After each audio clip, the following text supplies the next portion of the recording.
As Rashid Rana's work shows, technology often goes hand in hand with creativity. For some artists, new technology and inventions encourage new visions and new forms of creativity. The City University's new Shaw Creative Media Center opened last week. Its aim? To promote the interplay of art and technology. I'm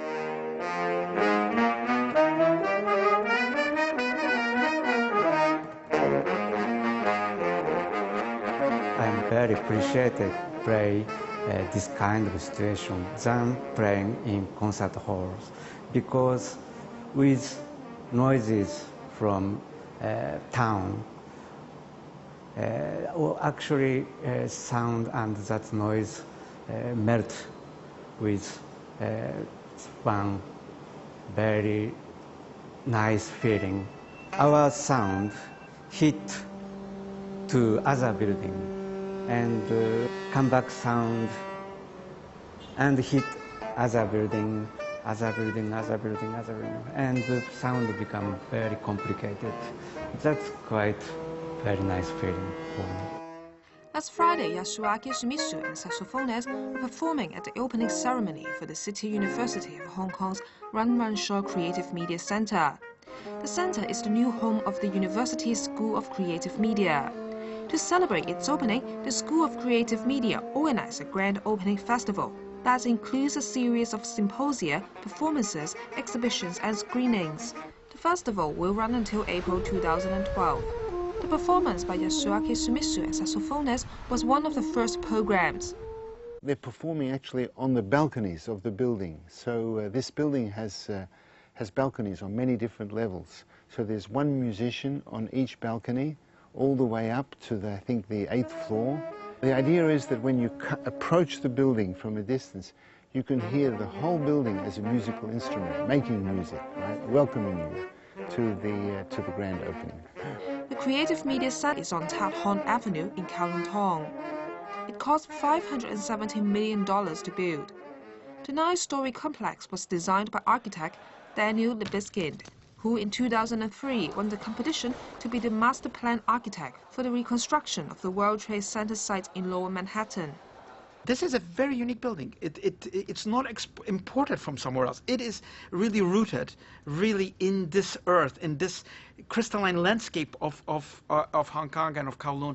A building is more than just the concrete out of which it is made and out of the glass that it is made. It is created by the spirit. And of course, that spirit it has to be translated into the language of architecture to communicate. And that language is, of course, the language of proportions, the language of light, the language of interaction, the language of desire. And that's all part of that architectural language of this building. Libeskind called the building's central stairwell Stair of Imagination and highlights its potential for promoting both the deliberate and spontaneous life of the center. He considers it the building's most significant interior feature. The staircase, of course, can get you up and down very easily, but my idea was that it's not just a stair. It's a place to really meet people. It's a place to work. It's a place to have presentation. This is not a building for a bureaucracy. This is a building for the creative media. Although the building is on the university campus area, it's not just for academic use. With high-tech facilities such as laboratories, studios and theaters, it is designed to become an international meeting point for scholars, professionals and the community, promoting interdisciplinary exchange, research and synergistic collaboration. On the top floor of the building, a high-tech exhibition space, Gallery 360, is planned to open in January. And in March we have a very important project which we are doing together with the Dunhuang Academy. This is a research project.